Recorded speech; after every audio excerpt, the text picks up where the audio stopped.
You're listening to The Real Deal Conversations, a podcast designed to encourage, inspire, and equip you by sharing real stories and meaningful conversations that bring real life to the surface. I'm your host, Megan Deal. Let's dive in. I am with Dr. Amit Jagtiani. If anyone has been following the podcast, you have already heard him on the podcast prior talk about child and adolescent ADHD and autism. I have a lot of respect for Amit. I would consider him a friend, and I am so glad that he is back on to bring awareness and understanding to ADHD and autism in adults. Very much affects adults. It doesn't stop when you turn 18. And as somebody personally, I am diagnosed ADHD with autistic traits. I don't have enough to be diagnosed autism, but ADHD with some autism traits filled in there. And Amit, you have experience with ADHD as well. So Amit, thanks for coming back on. Thank you. Thank you for having me. I'm so excited to be here. I always tell people, anytime I talk about ADHD or autism, I'm constantly referencing you. I'm like, Amit, he has, all this knowledge. And Amit, so go ahead and start us off with what is the core of ADHD and autism, and how does it differ in adults than children? Yeah, sure. So before I start that, I will also put that disclaimer in, like I am also recently diagnosed with ADHD. Mm-hmm. I knew I had ADHD all through. Mm-hmm. I was never diagnosed just because I treat this condition every day. I knew that. Yep. So, and then I also have many autistic traits. Mm-hmm. I think we both are same in that, right? Yes. So it will be like a great conversation today. Yes. So let's talk about these conditions. And as I had told in my previous podcast, that ADHD and autism are neurodevelopmental conditions. Mm-hmm. So what that means that these are brain conditions, mm-hmm. and you can say that these brains are wired differently. Mm-hmm. And when I say differently, I mean like this is the neurodiversity. Mm-hmm. So just like we all are diverse, we have different skin colors, different height, different physical appearances. Mm-hmm. It's the same, like our brains are also like different. They are just wired differently. Mm-hmm. So even though these are called disorders, because they can impact us and they can impact our functioning, but this is just a part of the neurodiversity, mm-hmm. right? And these are developmental conditions. So that means that like these start during the childhood years, and you will start to notice them causing some issues during the childhood, adolescence, and then it continues into the adulthood. Mm-hmm. So when we see adults with these conditions, most likely they were diagnosed early on in their lives, mm-hmm. or they had deficits but were not diagnosed because for a variety of reasons they did not seek that diagnosis. But if they are presenting to us in the adulthood for the very first time, and we are hearing that there was no problem during the childhood, then I will be very curious to know how that happened. Uh-huh. So that essentially means that I will look for signs of like very subtle signs of those. Mm-hmm. That means that the illness was very mild, or these people had amazing coping skills to deal with the deficits, or they had just amazing supports during childhood, so that never caused any problems. Mm-hmm.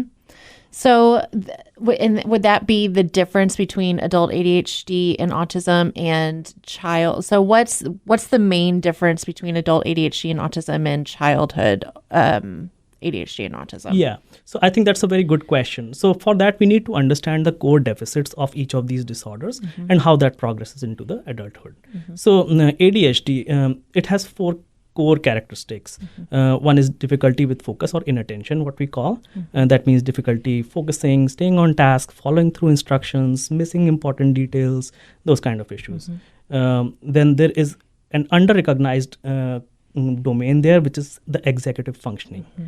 So it is very well known that people with ADHD struggle with deficits in the executive functioning. And what that means is the ability to plan, prioritize tasks and execute tasks in a timely fashion. Mm-hmm. So many of these people struggle with these things, mm-hmm. which makes their life very disorganized. This was within the last year that what I'm about to tell you happened. Executive dysfunction is so real for me. And I was sitting at the counter in the kitchen. I had a very important list I needed to get done. It was important. It was for work. And there was like and I sat there and stared at it, and I was just like paralyzed internally. And I just was like, I can't start. The computer's in front of me, but Amit, I could not get my hand to touch the computer. Absolutely. It was like, but then all of a sudden I went, oh, the jets in the tub need cleaned. Have they been cleaned in a year? Have they been cleaned since I've lived there? No. Was it ever important to me? No. Was it ever a priority to me? No. But all of a sudden, it was the most important thing in the world to me. And I went and cleaned the jets in the tub, and I cleaned them like to a T. Go back to the computer, and I can't start my task again. Yes. So I think this is a very important point that you brought up. So there's an important aspect about executive dysfunction that we need to understand in ADHD, and that is that it's not that these people cannot execute any tasks.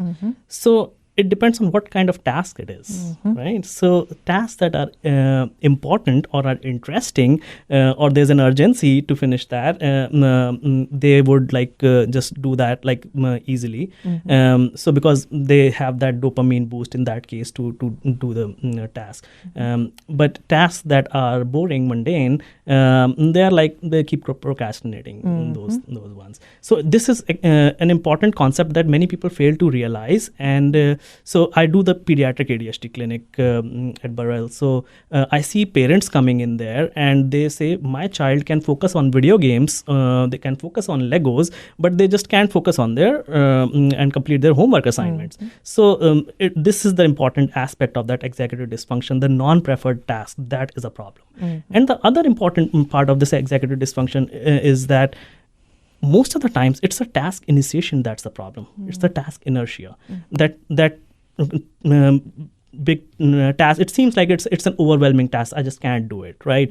So getting that engine started is the real problem. Yes. Once you get it started, you can do whatever to do that. Once you get it started, it starts to roll, and then you can finish that task. Yes. And then after you finish it, you have this overwhelming it's this great feeling, and you go, gosh dang, why couldn't I just get, but it is, and it's very frustrating. And this is actually one of the reasons, going back to why I even text you in the first place, to go, Amit, we've got to talk about adult neurodiversity. We have to talk about it.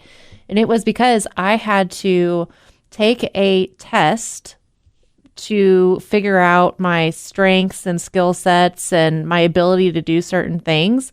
And when I got to it and I was taking it, I was so frustrated with it that I cried, because I went, this is not going to tell them my strengths. This is focused on all my weaknesses, not intentionally focused on my weaknesses, but the way so many of these tests are designed in the workplace, it shows an ADHDer or somebody with autism, it highlights their weaknesses, and you're over here going, how do I tell them my strengths in this? And for me anyway, everything is so situational.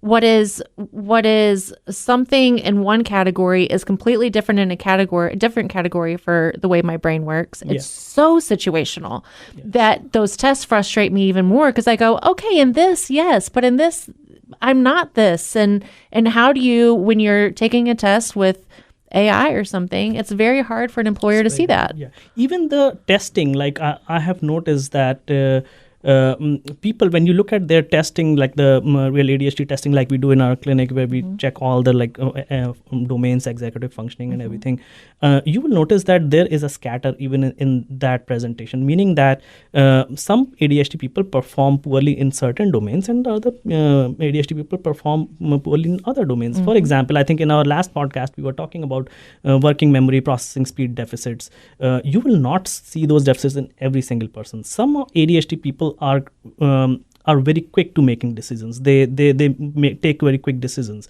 They can process information pretty quickly. I have seen some ADHD people very disorganized, but at the same time, if they have a task that they will finish in 5 minutes, and they will do it excellent, they will just do it amazing. But there are other people who just can't process that information as quickly as others, and they are just slow. I'm that kind of person. So if you ask me to read or watch a show on TV, I can't follow through those conversations. So I will pause and I'll rewind and then I'll watch it again and that kind of reading things again and again. So everyone is different. Even though the DSM classifies ADHD in certain ways of like difficulty with focusing and hyperactivity, impulsivity, if you go deeper into that, you will notice that everyone has a very different profile. Yes.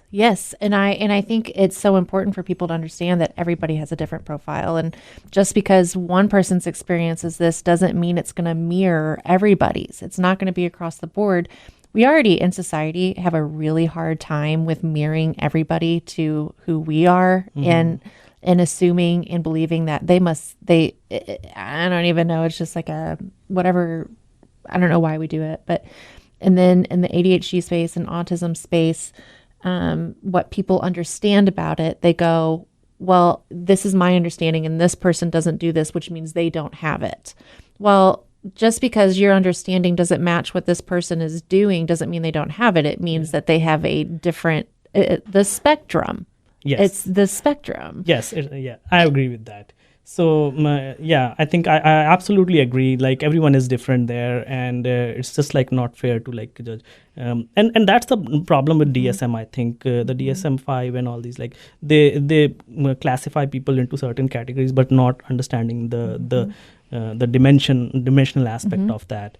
So, yeah. Which I think in the workplace. So let's kind of go into the work-life aspect of it, because that is it can be a struggle for somebody with ADHD and autism in the workplace. I think because it's a huge struggle, and we'll talk about that. I think we should still first finish with those core deficits that Let's we see. do it. So we were talking about the executive dysfunction in ADHD, and then there's an element of like hyperactivity. Hyperactivity, what typically is described in DSM and all is like it looks like a kid who is like running around, can't sit still, is very fidgety, is bouncing on the walls like as if driven by a motor.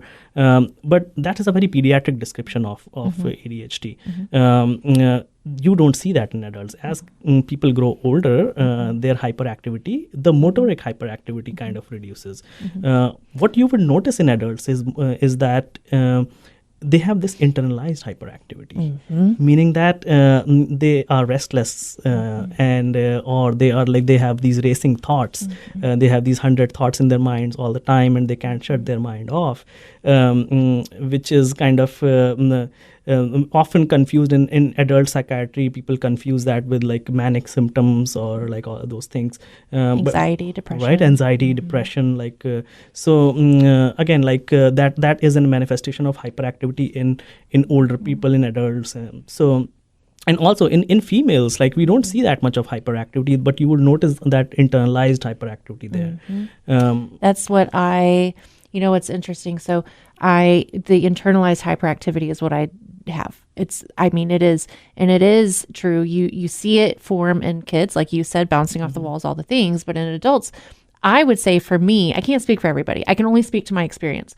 My experience is because I have to hold all of that in and follow social norms and not release it. And I'm 37 years old. I can't bounce off the walls. Sometimes do I want to? Yes. It manifests into irritability. It manifests into anger. It manifests into being short-tempered and quick to go, just leave, and it's almost like... Where does that happen?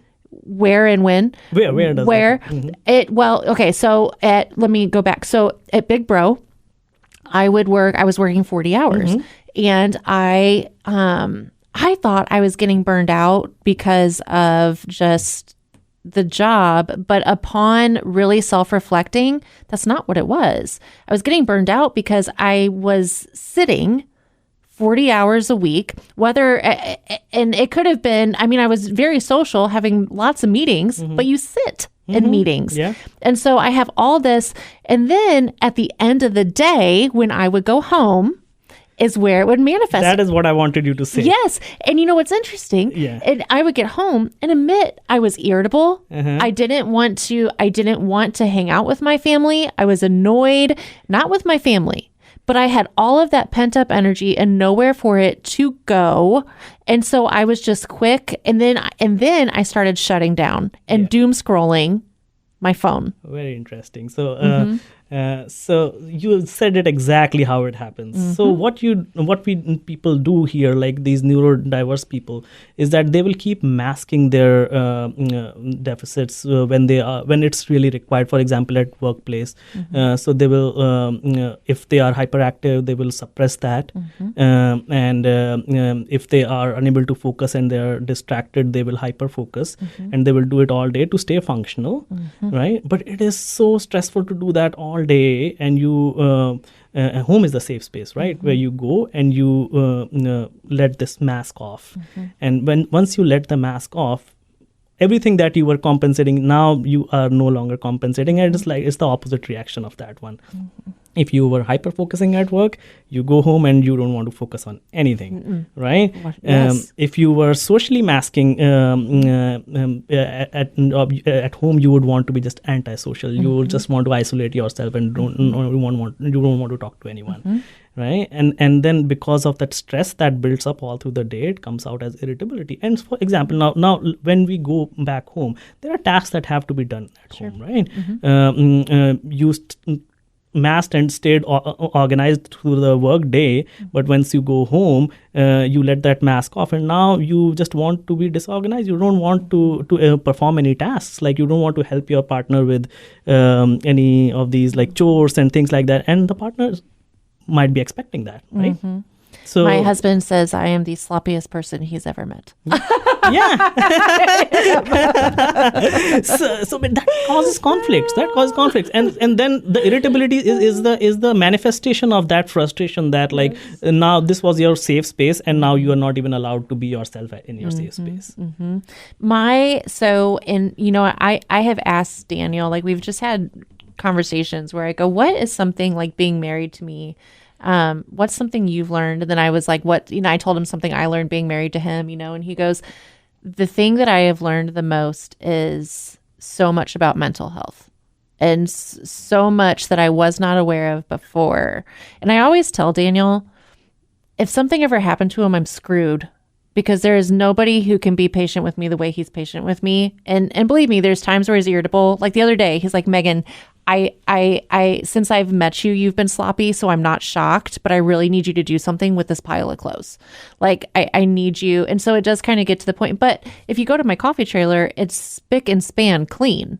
It's, you know what I mean? Where that is expected, and you have to do that, and there's no escape from that. Yes. And then at home is like my place to just not have the mental capacity of it, which anyway, so he's so gracious and patient with me, but on that side, but later on, I will share with you guys, there are things that in the way that things that I still struggle with. I say struggle with, and I hate using the word struggle with, because I don't know how else to be. I don't know how to, anyway, you guys will get some of that later, but it is very true. Everything that we're talking about is an adult, just like a child, is very hyper in the classroom. And I think about this often when I was going home after work. I was always, a lot of times I kept paralleling it, going, how on earth do we expect a child to do this? It drives me insane. Imagine how do we expect the frustration. a child? Nobody's understanding that child, right? No. So, and I think that's the reason why we are talking about it. I want to raise that awareness amongst people, that what kind of struggles people with ADHD and autism have. But coming back, I think we were talking about these core deficits. We talked about this hyperactivity. Impulsivity is another domain, which kind of, I know, like as we grow older, we kind of it kind of reduces. We are no longer as impulsive as we were maybe like when we were teenagers, right? But again, impulsivity in adults takes a different shape. So compared to kids who are like impulsive, they can't keep their hands to themselves, they are hitting others and like getting into others' personal space. Adults are different. Like they might be impulsively shopping, they might be impulsively like driving, or like impulsive sex, impulsive eating. All those things are more like manifestations in adults. So So many times people like are not even mindful of like, this is like happening because of their impulsive traits. There's another domain about ADHD that is often not talked about, and which is not even a part of the diagnostic classification of ADHD, and that is the emotional dysregulation. It's very, very common to see people with ADHD struggling with poor frustration tolerance. In kids, it manifests like tantrums and outbursts, and so it's a kind of like a short fuse thing. So even adults have this. They would get frustrated with minor things, and like minor conflicts would escalate into like big conflicts, and a lot of yelling, screaming in the house. So for me, frustration, and so the other day, it was yesterday, operations of the coffee trailer, operations, all those things, community engagement, marketing, my strength. Looking at profit and loss, math, all of that, I don't understand it. Guys, I failed math 3 times in high school. Like, I'm not kidding when I say it's not my strong suit. And Daniel kept trying to say, Megan, you need to understand this profit and loss. And I just, every time I would look at it, Amit, I was like, stop, I can't look at it. It would make my brain hurt. And then I would get frustrated. And then I would go, Daniel, stop making me, like, I don't want to look at this. He goes, Megan, you're part business owner. You have to understand this.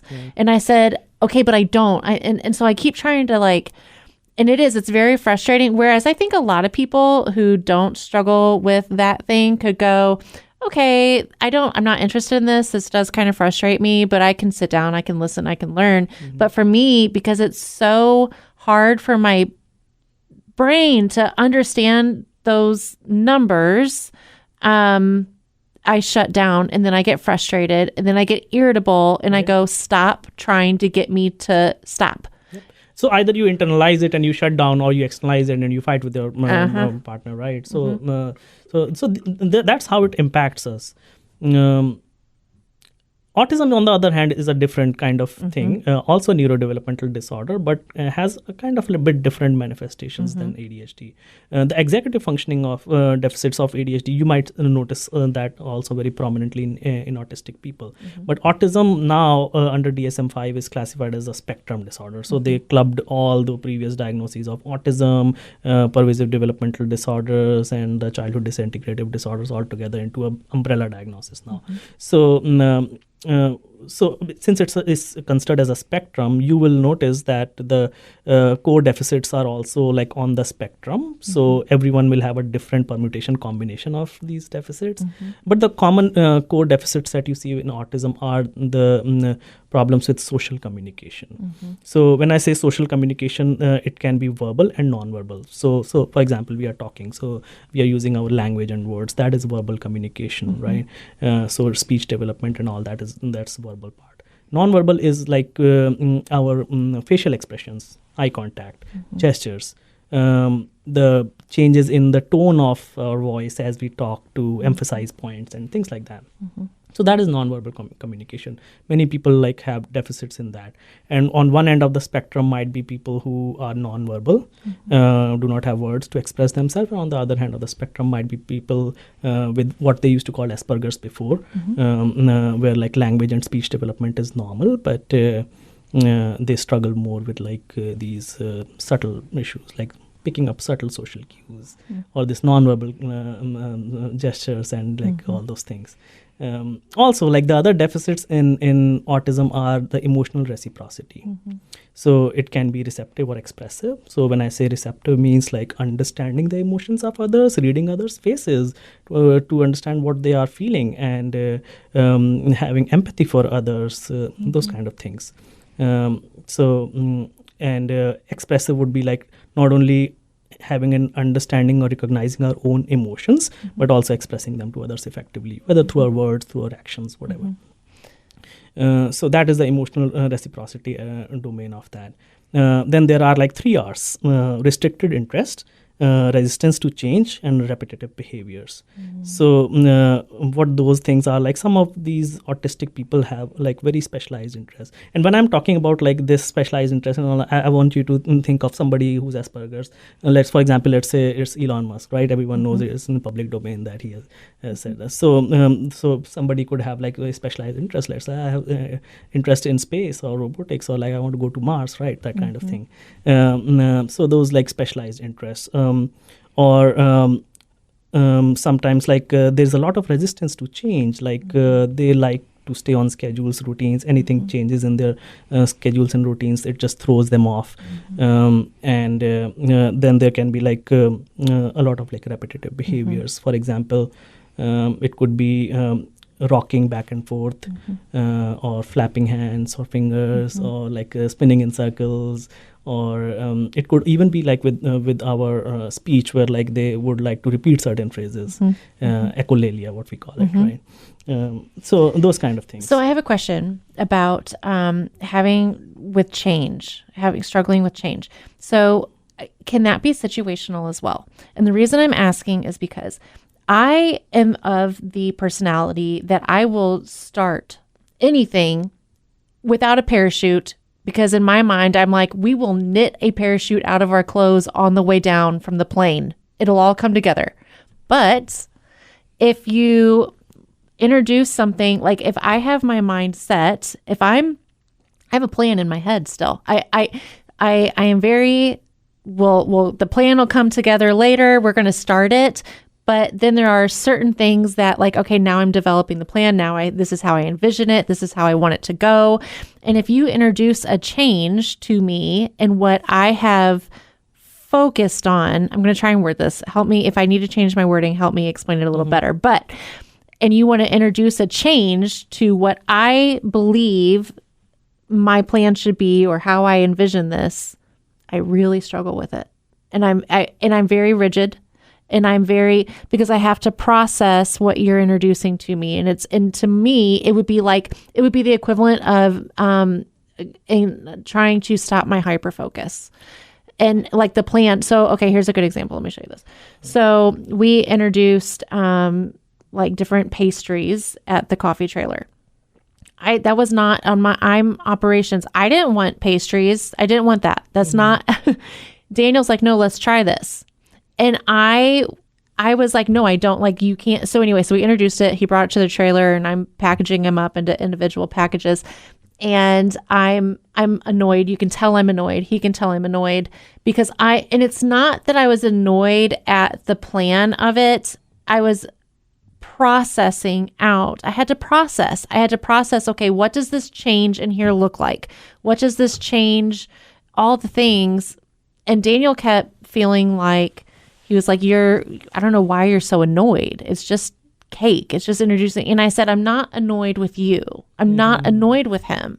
I was annoyed because I was processing the change. And so it's not, I don't even know if I was annoyed at anything. Yeah, I think I get what you're saying. So to understand this resistance to change, where does it stem from? I think it is stemming from some sort of executive dysfunction, which the domain of which I will say is cognitive flexibility. So let's say we are doing something, we have certain things in our mind, like, okay, this is our plan for today.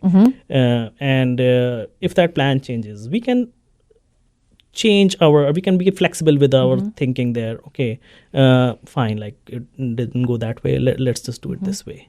Right. So, and then we can mold that thinking there. So we always have that flexibility, but many people with autism struggle with that flexibility. Also, this stems from because they get into the routine of things and now they are comfortable with it. They know how exactly to do it. Yes. Right. Yes. So now anything new that comes up, now they have to think over again, an executive dysfunction. How do I plan? How do I execute this? Right. That element of makes them anxious. So that results in that resistance to change. That's exactly it. It's okay. Now I have to, yes, and that's it. Yeah. So the other core deficit in autism is the sensory sensitivities. This can be sensitivity to light, sound, touch, texture, food textures, clothes textures, smells, any of those. The interesting aspect of that is that people can be sensitive to certain senses or hypersensitive, so less sensitive and more sensitive to the other important aspect to understand here is that even in the same domain, there might be differences. So you might see some autistic people who are not at all sensitive to loud sounds, but they are sensitive to certain sounds. For example, chewing sound. And I see them coming to me, I have misophonia. Right? So that differential expression can be there within the same sensory domain as well. Many of them are sensitive to lights and sound, like loud sounds, or or even crowds and those colors. Kind of colors could be there. Yes, and any of those. Yeah. So I can't dark spaces and certain colors. I'm very hypersensitive to, and so like going to a movie theater, it's very hard for me. I have to mentally prepare myself to go to a movie theater. I would love to do anything but sometimes my kids want to see a movie. And so I have to mentally prepare myself for that dark space, because it makes me very overwhelmed. Yeah. And there are certain colors that if it's a color, like a drink color or something, but what I'm saying is like if like the color red, if we're in a theater and there is a red tone covering the stage, I will get very overwhelmed. Yeah. It's not tiny little colors. It's so variable in people with autism. Yeah. I've heard some kids that come to my clinic and the parents are like, they don't eat foods that are of certain colors, right? So and then there's a lot of texture issues as well. So it would be like certain mushy textures and all. You will notice a lot of these picky eating issues in people with autism, because of which often they kind of are malnourished and all, and sometimes struggling with swallowing pills. That is so big. I if I see a 10-11-year-old who comes to me and tells me that I can't swallow pills, I start looking for autism there. I can't swallow. Okay, so this is so funny. Daniel did not believe me that I couldn't swallow pills. He did not believe me. He at one point he goes, and I remember this so well. He goes, "Megan, you're an adult. Like all you have to do." And I said, "But Daniel, I can't. You don't understand." And so I finally I did it. I was like, "Okay, I'll just do it. Just to get him off of anyway." And so, and who choked? This girl. I choked on it, but I probably could. It's a mental thing though. Yeah. I don't know why it is.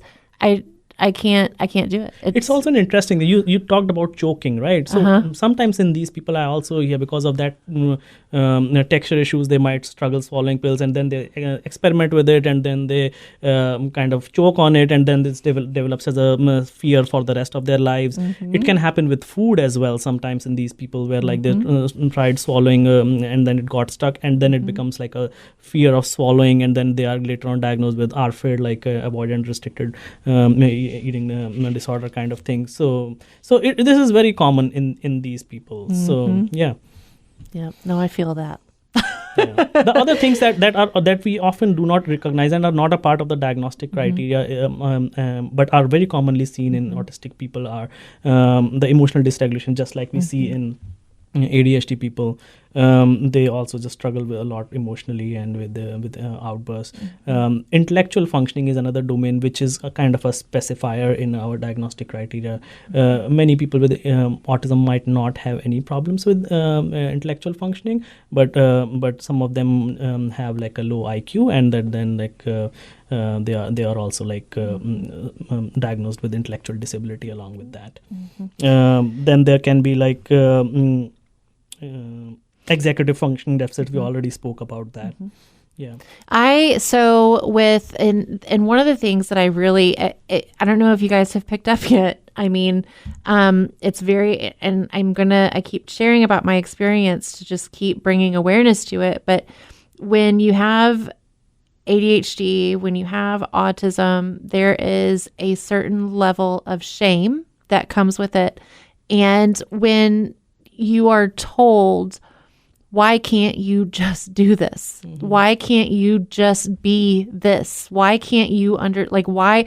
Or for me, it's why, just different things. And it only adds to the frustration that we can feel already that we just can't get it.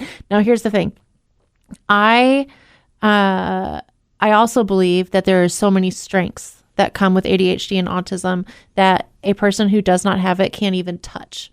So it is a great thing, but I just want to kind of pause before we move on, because these things that we're going to really hone in on, which is relationships, work life, personal self, and mental health.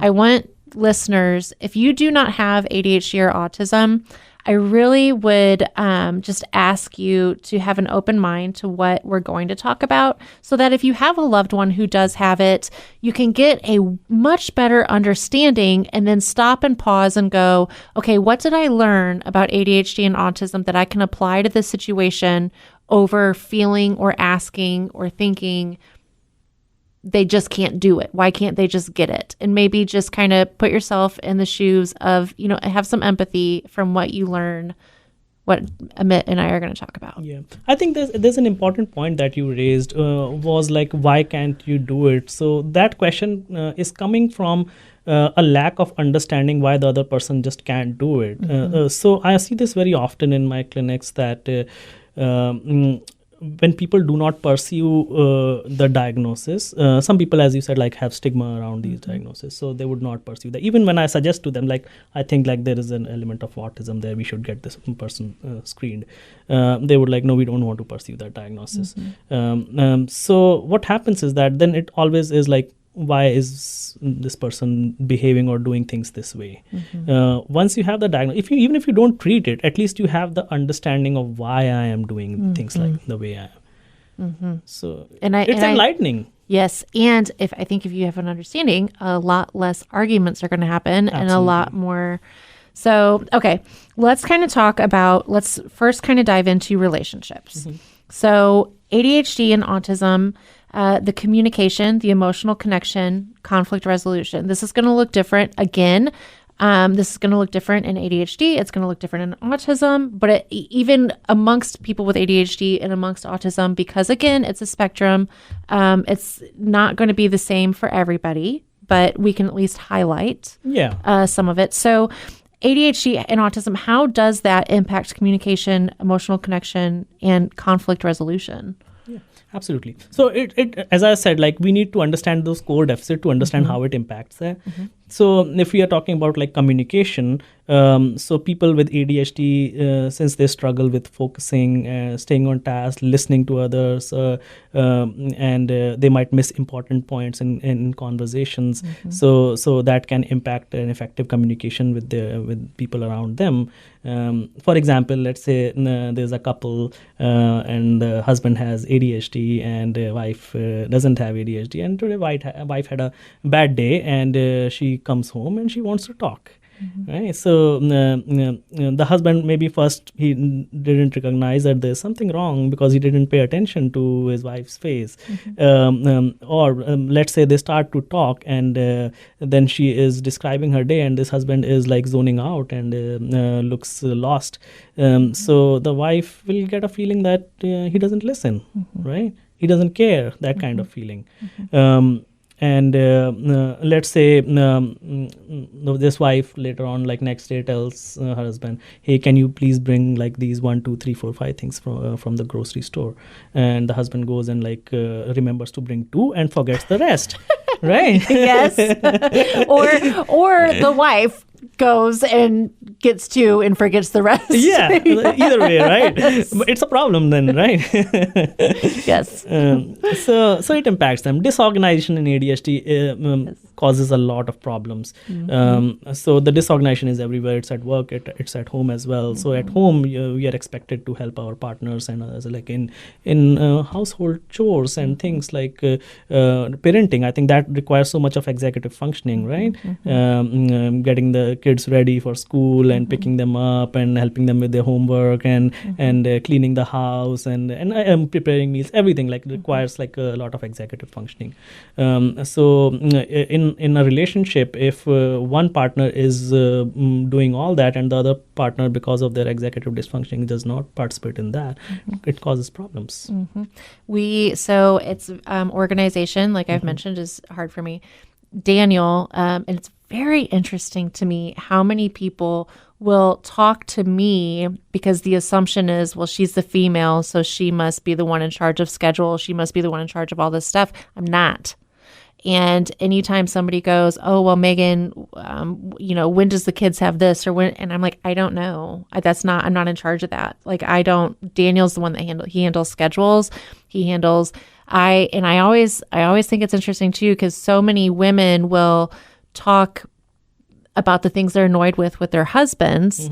But every time I'm listening, I'm like, oh, I'm sorry, I can't speak to that because I am the one you're annoyed with. Like in these situations, that's me, because whereas Daniel, who does not have ADHD or autism, is he's organized, he's all the things. And I rely on him for that. And I say, you know how men always go, that is marriage, right? Yes. Like where like you complement each other. Yes. And so many people will be like, they'll say, oh, my wife just tells me where to go and I show up. Well, that's me. My husband just tells me where to go and I show up because I can't. Organization's so hard. I hired an assistant. Like everybody's like, how do you do everything you do, Megan? Yeah. Well, because I hired an assistant to fill in my gaps. Yeah, people with ADHD need that buddy support, or like when I say buddy, that means like person who has good executive functioning. Yeah. To keep them organized. Yeah. I did that like throughout my medical school years. I had like an amazing friend. He's a child psychiatrist here in US as well. So he was always like very well organized, and I was a disorganized one. So, but we stuck together. Yes. Right. And like he kept me organized, and that's how I survived. And I say all this, about my husband's strengths and everything, and I'm not really, and I have mine, and we do complement each other very well, but and anyway, and I have my strengths I bring to the relationship. So there's also another way in which this disorganization impacts us in relationships is because once we are disorganized, we are kind of messing up with our time management. Then we are always constantly racing against time, and we are constantly stressed about that. And because of that, we are not able to enjoy our life. Like in relationships, we find it hard to plan like leisure activities because there's something always pending. So that stress, that background stress in the mind that I have to do this, I have to do that, and that kind of eats up the leisure time. And it doesn't shut off. Yes, it doesn't shut off. It doesn't. And that's what's hard.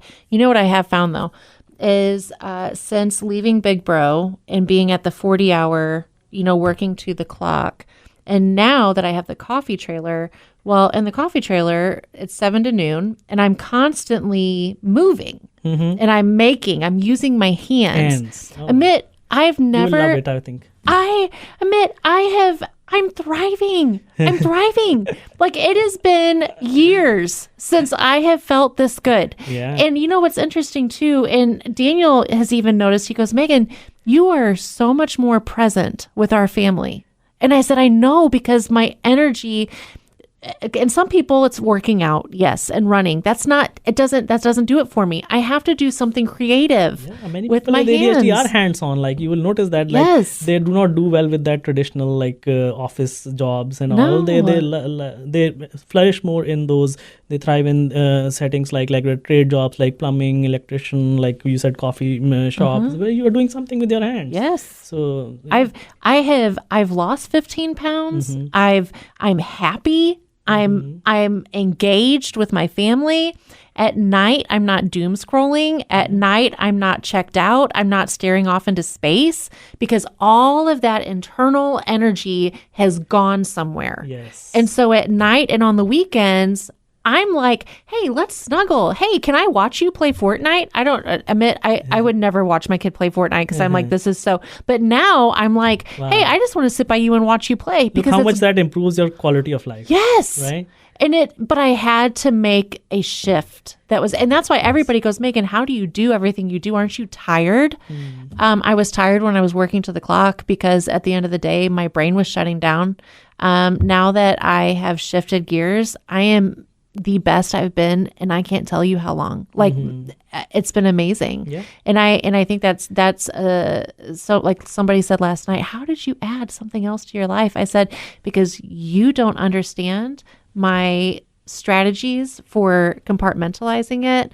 To you guys, it doesn't make sense. To me, it makes sense. And what's interesting is what everybody looks at me and goes, she has to be tired. I'm actually the best I've been in years. That is an amazing story. Good. Yes. So I think this will help our listeners understand that if somebody is not doing well in a particular job, then it's not that that's the end of the world, right? There are jobs that would work for these people. So yeah, it's shifting gears. It's just shifting gears. And it's interesting how it can help your mental health beyond.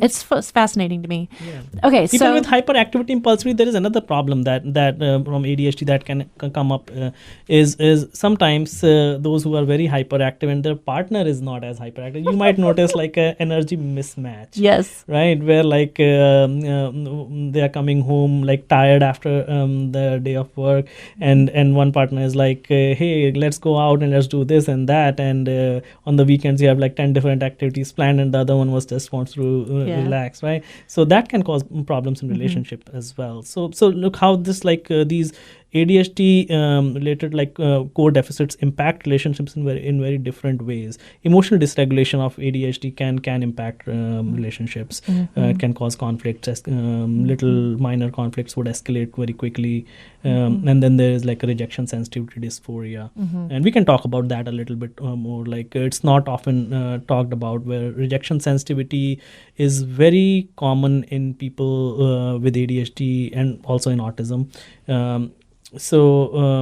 So what happens is that like these people are very sensitive to criticism. So any real or perceived criticism or rejection, it just kind of it feels like a dagger in their chest. It would either like result in an internalized response where like they become super depressed and they would want to just kill themselves, like that kind of exaggerated response, or they would just burst and it would be a huge like outburst in that case. The other aspect is in this like is many a times like when this happens and like they perceive that rejection, they just hold on to those feelings forever. So this causes problems in relationships. And how does that like for marriage? So that's where Daniel is able to just go, okay, that happened. We had an argument. Okay, we didn't disagree. And then he's just like moving on. I do have that rejection. And so and it's not that Daniel's rejected me, but it's like this intense, like the worst is going to happen. Okay, now my marriage is doomed. Oh my gosh. So are we heading for divorce? Nobody even said anything about divorce. Nobody even like, it was like so basic, but it's like my mind will go to the worst case but it's always the worst case that, like that it's all done. It's all ending. It's all doomed. And I think the reason why this happens in these people, there are reasons for. So every ADHD person has, dealt with a lot of rejection and criticism in their life. They have received a lot of negative feedback. I think there's a study that says that by the time we reach adulthood, they have heard they have gotten this negative feedback 20,000 more times than a neurotypical person. So imagine how that would impact it. So they start to feel that anytime they are criticized or rejected, that is something that like they build up like that, and that leads to a lot of like negative self-esteem. And it seems like they start to catastrophize in those situations. So it's a real problem. And what happens like when they reach adulthood and we see those traits, psychiatrists often diagnose these people with borderline personality because you notice that they are very sensitive to rejection, and then they have these exaggerated responses to perceived rejection, which are kind of borderline traits, right? So and sometimes the ADHD just goes unrecognized. So ADHD, so I don't want to jump ahead, but that is one of my questions for mental health is how common is ADHD misdiagnosed as what you just said, borderline or bipolar? All the time. I know. And all the time. And because as I said, the internalized hyperactivity, racing mind is essentially like a manic symptom. The anger outbursts and all, like the emotional dysregulation, you see that in bipolar as well. And the rejection sensitivity, you see that in borderline. So these things you will see, like the ADHD, differentiating it with borderline personality, bipolar disorder, and then you mix the trauma there, like PTSD there, and then all these things kind of are very mixed, and it's very important to differentiate between these elements. I was very hyperactive as a child, not in school. I masked it extremely well, but as soon as I got out of school, I was just hyper, and I remember specifically a time, I can just picture it right now. I was probably in kindergarten, first grade. I was sitting on the floor in my room. I had one of those play guitars. 2 friends were in the room with me, and I just was like playing the guitar just like wild. And they left. Those 2 kids left because I had I was a lot. And so it is that rejection of who you just are as a person. Yeah. And being too much for people. Yeah. And very and true. just but what happened was they left, they went home.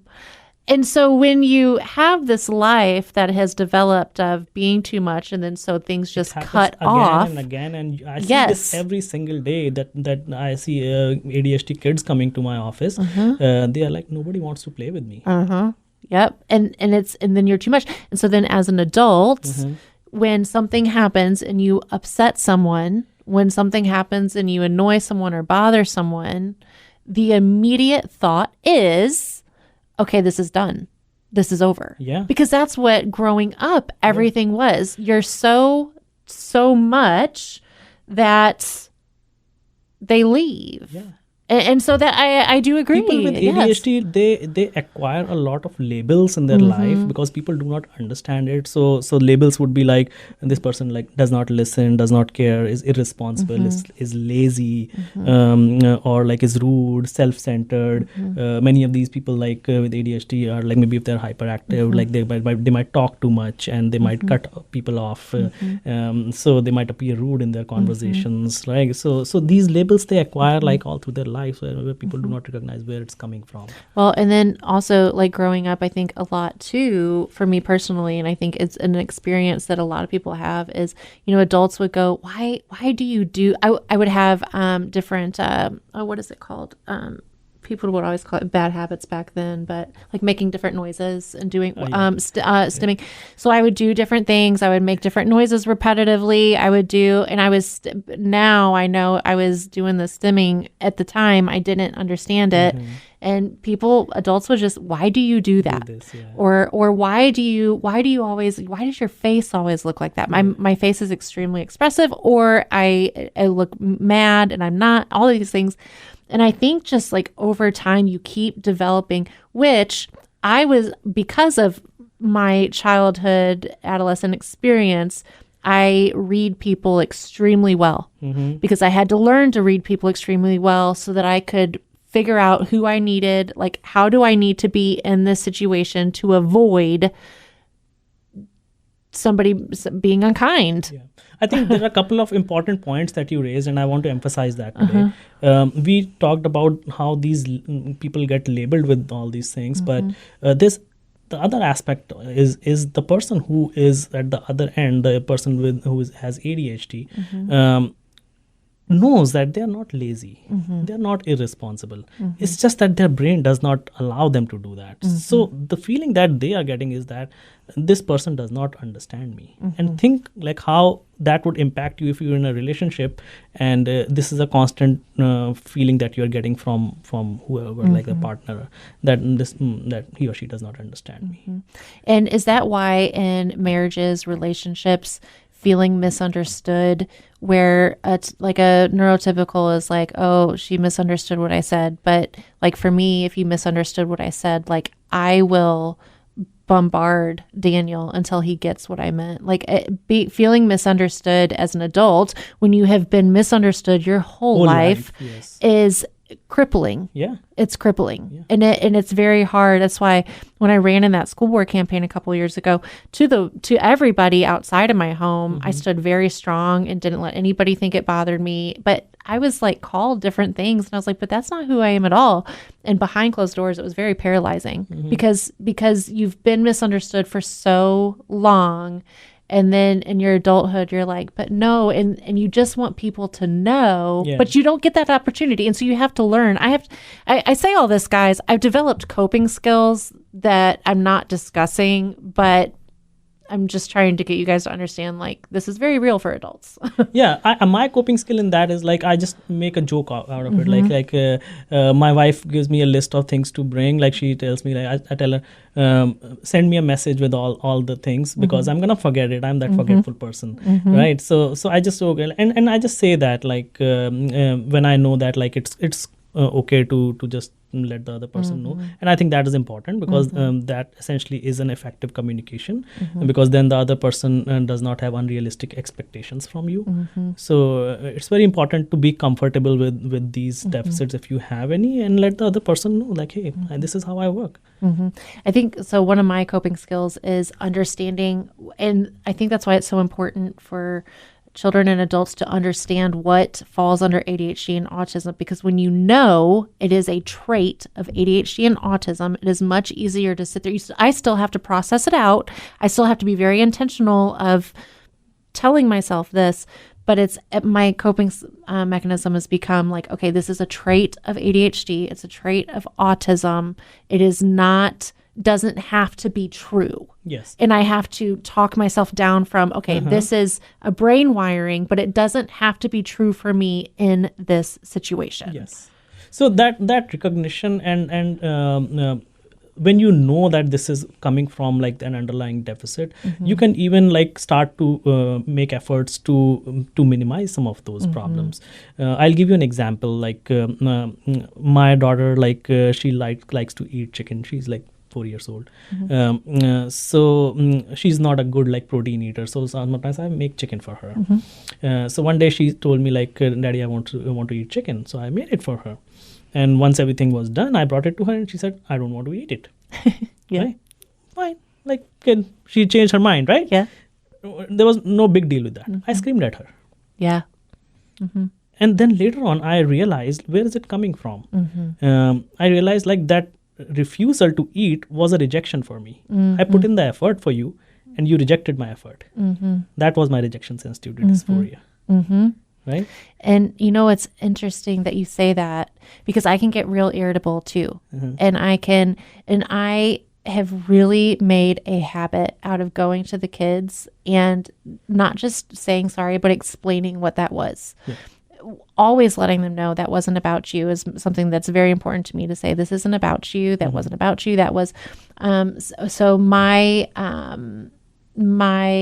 get scared easily with my kids. Like if they're wrestling and somebody starts crying, my automatic thought is, we're going, like, something just happened, but it's extreme. It's always like the extreme. And so then I get nervous, and then my nervous comes out in irritability. And I have to then go back to my kids and I will explain, I will break it down for them, because I do not want them to accept my, we'll call it deficit, as their truth. Yeah. And so I'll go to them and I'll say, okay, this is what happened. I responded, but I'm also really big on self-reflection and like learning about myself, learning why I did it. And I think a lot of that stems from trying to be perfect from all of the deficits, and then becoming somebody who goes, okay, I'm going to really work hard. I'm going to self-evaluate. It's a good thing and it's a bad thing. But and it's also like sometimes you can be honest with people. Like, so I struggle with this, like, emotional regulation. So I always teach my daughter that, like, hey, it's not good to scream at people. But then I scream at times. So I don't mind going and saying sorry to her. And I tell her, like, hey, this is something that I'm working on. If you see me screaming, you can remind me, Dad, you should not scream. Just like I remind you. So there's no harm in a 4-year-old telling me that, like, Dad, you should not scream. Yeah. Yeah, it is. It's very, and how would you say, like, for adults, emotional dysregulation? Because it is so real. I mean, you and I are talking about our own experiences right now. It's so real. What are some ways that we can, what's some other things that we can add to help? I mean, it's hard. It's a struggle. So, like, what are some other tips that you would have for adults to work through it, I guess? I think an important aspect of this emotional dysregulation is the impulsivity domain. Yeah. Where when we get upset, our immediate response is an impulsive outburst that happens. So regulating impulsivity is an important thing. It's a skill that we and majority of things, like you talked about coping skills. What are coping skills? Coping skills are just like you're building your muscle there, right? So the more you practice it, the more you can get better at it. So you might make mistakes, you might not be able to control that initially, but if you do a consistent practice on that, you're more mindful of how you're behaving in situations. It works. After a while, when you practice it again and again, it gets better. And I think too, just constantly, not constantly, but explaining, like, to my spouse, Daniel, this is why I'm doing this. If you can recognize, okay, so like with going back to the food thing in the trailer, I said, next time, probably what will help me is, after introducing it, allowing me time to process the change. And when you see that I'm irritable, I need you to just maybe remind yourself, this has nothing to do with me. This is just her mentally processing the change and how to now adapt to the change where she has already had her systems and processes put in place. And this is it is an executive function thing, and just kind of reminding yourself. All this requires a lot of good communication between you two, right? So that is the key here. Yes. And yes, so with relationships, and so autism impacts relationships in very different ways than ADHD. And so what does that look? So I'm ADHD diagnosed. My brother is Asperger's diagnosed. What is that called now? Because I guess we're not calling that anymore. No, we don't use that word anymore. Yeah. So everything is clubbed under autism spectrum disorder. Okay. So what impacts my relationship is very different for him. And so kind of give us insight into how autism impacts that. So to understand that, I think it's important to understand that autism occurs in a spectrum. Often when we talk about autism, we only focus on that high functioning aspect of autism, and we very conveniently ignore the low functioning end of that spectrum. So as I said before, a core deficit in autism is the social communication deficit. On the lower end, it would look like a non-verbal person who doesn't have the words to express himself or herself. So that means and then they might be using let's say an assistive communication device, or they might be using sign language or whatever. But again, that might not be the most efficient way of communicating. So they might fail to communicate key things in their life, and that will build on a lot of frustration in these people. And when they are frustrated, they act out. So you see a lot of aggression in those families where they have non-verbal kids and all. So and then the behaviors and all that come secondary to it. It impacts the family overall, in the sense that they can't go out.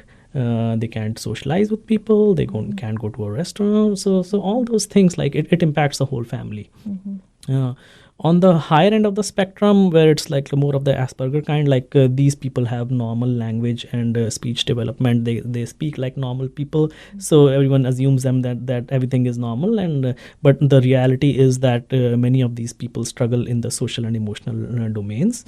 They might struggle picking up social cues in conversations. They might misinterpret people, and that might result in a lot of conflicts. And so again, just a lot of misunderstandings there. My brother and I, so I'm very expressive. I'm very expressive, high energy. I use a lot. I don't say things literally. I'm very I don't know, sometimes. And so my brother, being autism spectrum, so me being very expressive, he usually interprets it with the high energy, with the being expressive. He usually interprets it as I'm angry and coming after him. Yes. And so we used to argue a lot because he would be like, I don't know why you're talking to me like this and why you're so, and he would be very offended and very upset. Yeah. And I would always say, I'm not, but at the time I didn't know what was happening. And so I would just get frustrated and go, dude, I'm not doing anything. I'm just talking to you. Like, I didn't even mean it like that. But now that I understand so much more over the years, now I understand to stop and go, oh, and I can explain what and I go, oh, that was just my expression. This is my, and I will word for word explain what just happened. Yeah, literal and concrete in how you explain to them. And I'm so far from literal and concrete. Like, I use exaggerations. I'm not just expressive in the face. I'm not just high energy in voice, but I'll use exaggerative wording, not on purpose. I just, do you know what I'm saying? Yeah, I get it. Yes. Yeah. And so it is very difficult sometimes. Yeah, this impacts communication. And then like these people can also struggle with like expressing their emotions, understanding their emotions, or even reading others' emotions. As I said, like, so they might not be able to empathize with people in relationships. So something really bad happens to the partner, and like the person with autism just doesn't understand like what's a big deal here, right? On the autism spectrum, and I do want to ask this, can some with autism have a deep sense of empathy? And the reason I'm asking is because my brother, he started an international nonprofit, and his whole thing is, how do we help people in poverty? And like, he has so much empathy that it's a lot. So can it be like the other end of the spectrum with autism? As I said, like all these deficits, it's not an all or none phenomenon. Yes. Right? Yes. So somebody might be having deficits in some domains, but not in the other domains. Yeah. Right? So, and that's what makes it very different. If you think of every autistic person from the lens of like they will not have empathy, it's going to be disaster. Like if you look like that. So that is why every autistic person is a different person. There's another interesting aspect, like so many people with this so-called high functioning, I don't like that word high functioning, it's not used, and I'll tell you why. But since these people, like they would consider that these are kind of normal and everything is normal, but they might just struggle so much with the social communication and empathy and all of that stuff that it becomes so hard, like for other people. Like I'll give you an example. I was thinking about this like recently. So you recognize how like there was a huge hue and cry about Elon Musk recently. So like he got into that Doge and like he was firing people, and so everyone was like he doesn't care. And I was thinking like, look, this person has Asperger's, right? So he hyper focuses, and I'm pretty sure that he would like think that, okay, this is my task and I have to accomplish that is all he is focused on. There is no role of empathy in that, like so people just fail to misunderstand like these people. Yes. So the others are like, he has no like emotions, or like people are losing jobs and this and that. They don't think like this is like an Asperger's person doing this, right? Yes, that's 100%. That is so interesting that you saw that and brought that up, because that is so true. And I think too, even somebody, when you get in a hyper focus, I shouldn't say you, because again, I can't speak for everybody. When I get into a like I'm very empathetic. I mean, all the things I do is to help people. But if you get me in a hyper focus, I will accomplish what I want to accomplish. And that's also why I avoid conflict so much, because I am very direct. That's all of a sudden when I stop seeing like, and I have to be extremely intentional. I have to be very intentional with, okay, Megan, remember accomplishing this task. You can't steamroll people, because I will steamroll you, and it's not because I am out of bad intent, ill will, wanting to hurt. It's because my mind is set and I can't see anything other than what my mind is set on, and I need to do it. Did I word that well enough? Yeah. And so I have to be very self-aware, and very intentional, which for me can take longer. So sometimes if something's happening, I won't respond for maybe a day or two. And the reason why is because I know my auto responses, and my auto responses tend to be a very neurodiverse auto respond. I do that. I'm looking for I wish my workplace had this co-pilot built into their emails, and I could rephrase all my emails. I know. I have actually asked. This is what I've done with ChatGPT. I've put in an email. I've done an email or response or a text response, and I'll go, okay, this is what is said, and I'll copy and paste it, and I'll say, this is what I want to say. And this is exactly what I'll do, but I know it needs a softer tone. I know it needs to be a little more kind, but because I can't see outside of what my thought is in that moment, it's really hard for me to figure out how to buffer that. And so I'll say to Chad, I need you to write this in a way that is more kind and understanding so that it doesn't come across so direct. Direct and rude. Yes. Yeah. I struggle with that. So yes. So I, with work life, with relationships, let's kind of move through these. We've talked about sensory challenges, masking. In a work-life situation, somebody with ADHD and autism, should they tell their employer, and what accommodations are possible in the workspace?